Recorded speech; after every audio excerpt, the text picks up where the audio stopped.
E aí, tudo certo? Eu vou iniciar a correção da prova de História do vestibular da URCS de 2020, corrigindo então as primeiras 4 questões do último vestibular. Então, assim, a prova começou com uma questão sobre Grécia Antiga, onde traz um trecho do discurso fúnebre de Péricles, escrito pelo Tucídides, um historiador grego. E aqui é importante sempre que a questão traz um texto, é muito importante a leitura desse texto. Pode ser que o texto não tenha relação direta com as questões, mas é muito importante a leitura desse texto, porque provavelmente, pelo menos em um trecho da questão, para poder chegar na resposta, vai ser necessária a utilização desse texto. Tá? Então, é sempre importante a leitura dele, eu vou fazer junto aqui. A nossa Constituição não imita as leis dos estados vizinhos. Vale lembrar que a Grécia Antiga ela era dividida em cidades-estado, ou seja, cada cidade grega, cada polis, como era chamado, né, essas cidades-estado, que tinha uma administração própria, cada polis tinha o seu próprio governo, a sua própria forma de se governar, e podia ter regras, podia ter organização política e econômica diferentes umas das outras. No caso aqui, o Péricles está falando de Atenas, né, a cidade dele. Então, esse texto basicamente fala da democracia ateniense. Tá? Então, ele fala que a Constituição de Atenas não imita a lei dos estados vizinhos. Em vez disso, somos mais um modelo para os outros do que imitadores. O governo favorece a maioria em vez de poucos. Por isso é chamado de democracia. Vamos lembrar lá do conceito de democracia. Demo, povo, cracia, poder. Né? Então, uma forma de governo. Então, quando o governo é feito pelo povo. Aqui, o Péricles fala que é um governo da maioria. Vamos lembrar que o Péricles ele está comentando no pensamento de um grego antigo, né? Onde, desde que os homens todos pudessem participar, seria a maioria, mas vamos lembrar que essa democracia ateniense ela não era para todos, tá? Em seguida vai ter uma questão ali, uma alternativa ali que comenta sobre isso. Se consultarmos a lei, veremos que ela garante justiça igual para todos em suas diferenças particulares. Quanto à condição social, o avanço na vida pública depende da reputação de capacidade. Sim, né, nesse caso aqui, como ele fala na sequência, as questões de classe, ou seja, ser pobre ou ser rico, não tem permissão de interferir no mérito, tampouco a pobreza constitui um empecilho.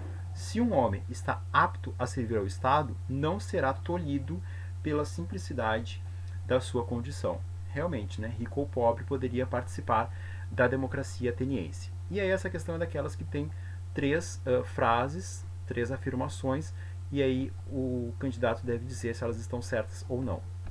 E aí agora é muito importante a leitura de cada uma delas com atenção, pensando em cada termo, para não cair no erro. Então vamos lá. A isonomia, que quer dizer igualdade de direito para todos os cidadãos perante a lei, era uma característica da democracia ateniense. Sim, essa está correta.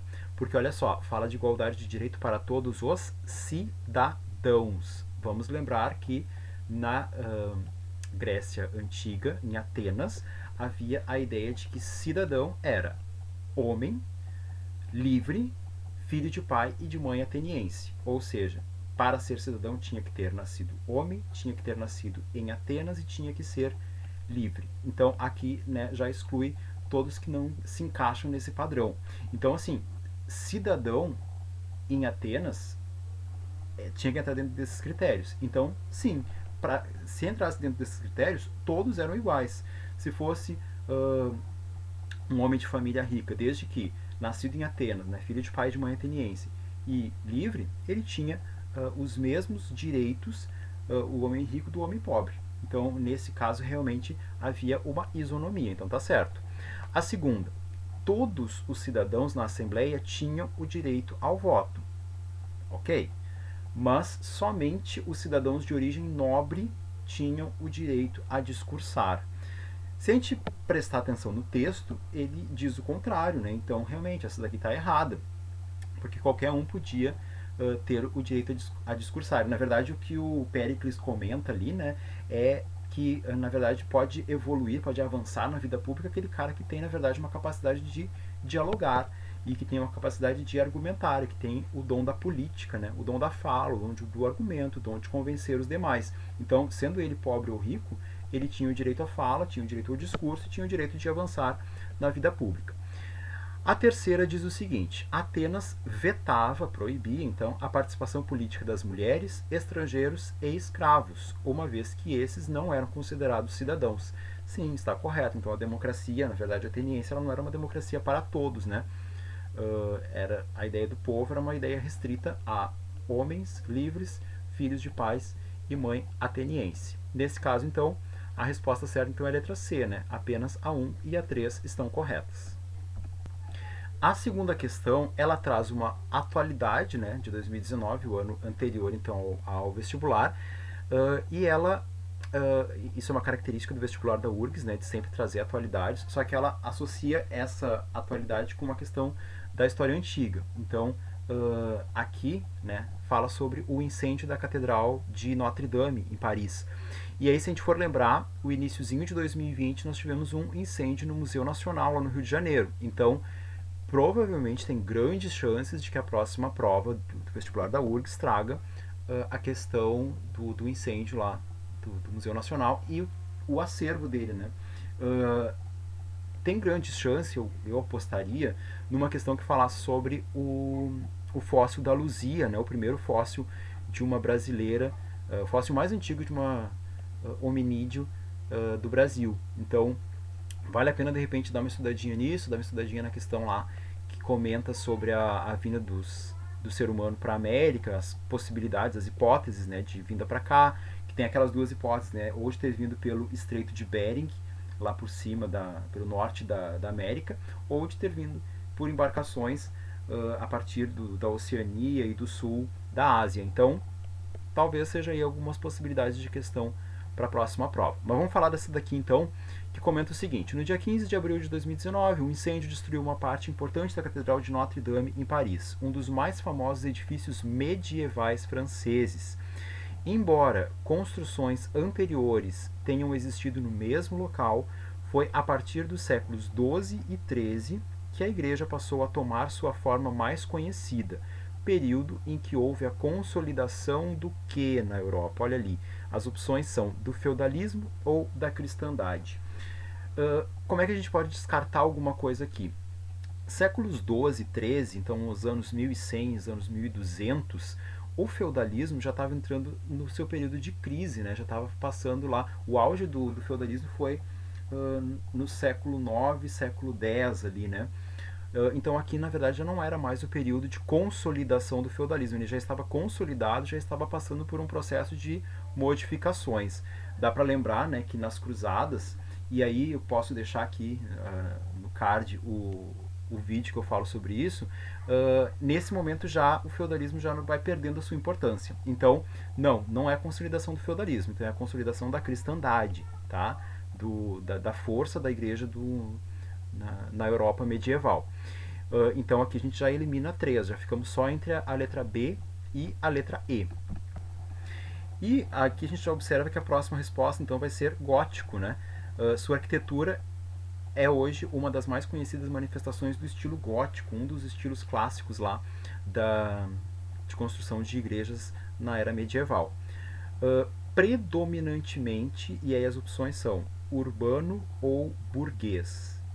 E agora, a gente pode lembrar que nesse caso aqui está falando de Paris medieval, Paris em crescimento. Poderíamos pensar que seria dentro de uma lógica burguesa? Talvez, mas está muito mais associado à questão do urbanismo, né, do crescimento urbano. Mas vamos tentar, né, chegar numa outra possibilidade de descartar essa resposta. E marcado pela grandiosidade para abrigar o número crescente de fiéis. E aqui a gente já pode pensar de novo. O número crescente de fiéis está fortemente associado à volta do crescimento das cidades, né?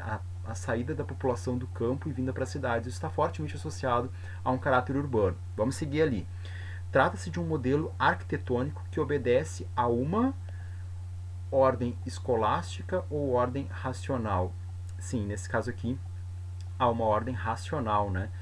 até porque se a gente olhar a sequência da frase, né, e que mantém relações de fundo com a filosofia escolástica, ficaria meio repetitivo. Vamos pensar por quê. A escolástica é aquela ideia do pensamento filosófico religioso, né, de São Tomás de Aquino, mas aqui a ideia de uma ordem racional seria mais a ideia de que a própria construção, né, parte de um pensamento racional, né, de um pensamento de cálculo, de razão, né?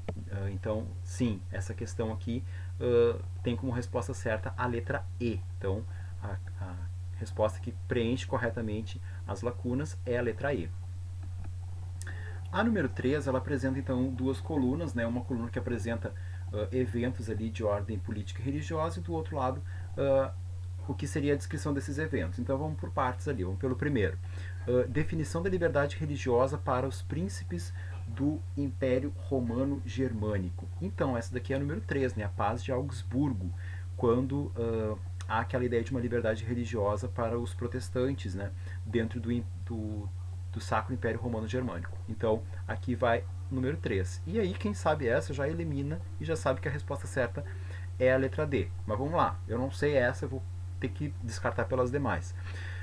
A segunda diz assim: atuação na difusão do cristianismo e na recuperação de fiéis para a Igreja Católica.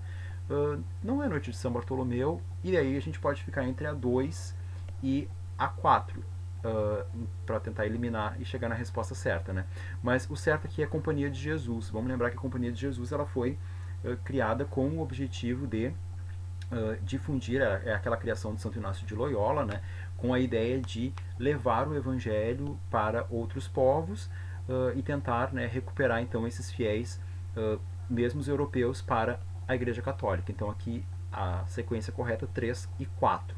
Mas digamos que a pessoa está perdida ainda. Vamos para o terceiro. Conflito violento ocorrido entre católicos e calvinistas na cidade de Paris. Aí a gente pode tentar descartar a Companhia de Jesus, então essa não seria uma resposta, porque um conflito, né? A companhia é uma organização, então não encaixaria. Paz e conflito talvez também não seja a melhor resposta, então a gente pode tentar descartar ali a 3, então ficaria entre Noite de São Bartolomeu e Concílio de Trento. Sabendo o que é um concílio, né? Um concílio é uma reunião de bispos, então nesse caso não entra ali o concílio. Então, sim, foi a noite de São Bartolomeu, né? Aquela noite em que houve um grande conflito entre católicos e calvinistas, que acabou numa matança lá na cidade de Paris. E a última é o rigorismo dos tribunais de Inquisição e criação do Índex, aquela lista de livros proibidos para os fiéis. Sim, essas foram duas questões tratadas no Concílio de Trento. Então, a resposta certa nesse caso é a letra D. A questão número 4, então, ela fala sobre a questão das sociedades nativas da América, né? Os povos que já estavam aqui na América quando os europeus chegaram aqui. Então, para falar dos povos maias, astecas, incas, os povos tupis guaranis, e poderia falar de uma infinidade de outros povos.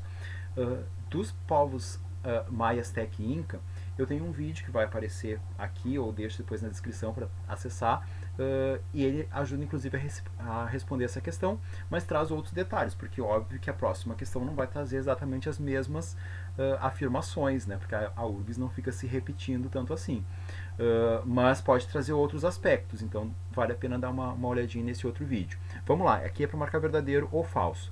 A civilização maia caracterizou-se pela hierarquia política fraca, ou seja, por uma organização política fraca. Não. Pelo monoteísmo, crença em um só Deus. Tá, aqui já matou, né?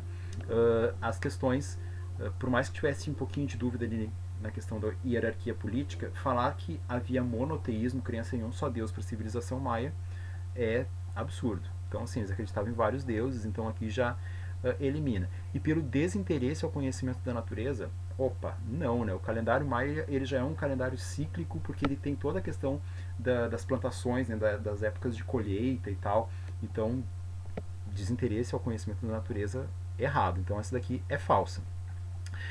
Segunda, o Império Azteca notabilizou-se pelo desenvolvimento urbano de sua capital, Tenochtitlan, sim. Pela crença em vários deuses, sim. E por uma estrutura política centralizada, sim. Então essa daqui é verdadeira, tudo correto aqui. Lembrando que Tenochtitlan era uma cidade que tinha mais habitantes que praticamente todas as cidades europeias na mesma época. Então havia um desenvolvimento urbano no Império Azteca maior do que em boa parte da Europa nesse mesmo período. Vamos para o próximo. A sociedade inca foi marcada pela rígida separação entre poder político e religião. Não. Já elimina aqui, né? Vamos lembrar que esses povos todos tinham uma característica de ligação muito forte entre política e religião. E se a gente pensar na era medieval, praticamente todos os lugares do mundo tinham essa ligação muito forte, né? Caracterizado também pelo baixo desenvolvimento agrícola, não, nem pensar, e pela economia de caráter exclusivamente pecuário. Não, havia sim a criação de animais, né, principalmente de lhamas, de alpacas, mas também havia desenvolvimento da agricultura, tá? Então essa daqui está incorreta. Então é falsa. E a última, os povos tupis-guaranis, os que viviam então aqui no Brasil, garantiam sua subsistência a partir da caça, da pesca e do cultivo de vegetais como a mandioca. Sim, totalmente correta. Então, a resposta certa aqui é a letra C. Espero que tenha podido ajudar um pouquinho vocês então sobre essas primeiras questões. Vou gravando outros vídeos então corrigindo as demais questões da URGS. Se tiver qualquer dúvida, deixe nos comentários aqui que eu tento responder no próximo vídeo, certo? Um abraço e até o próximo.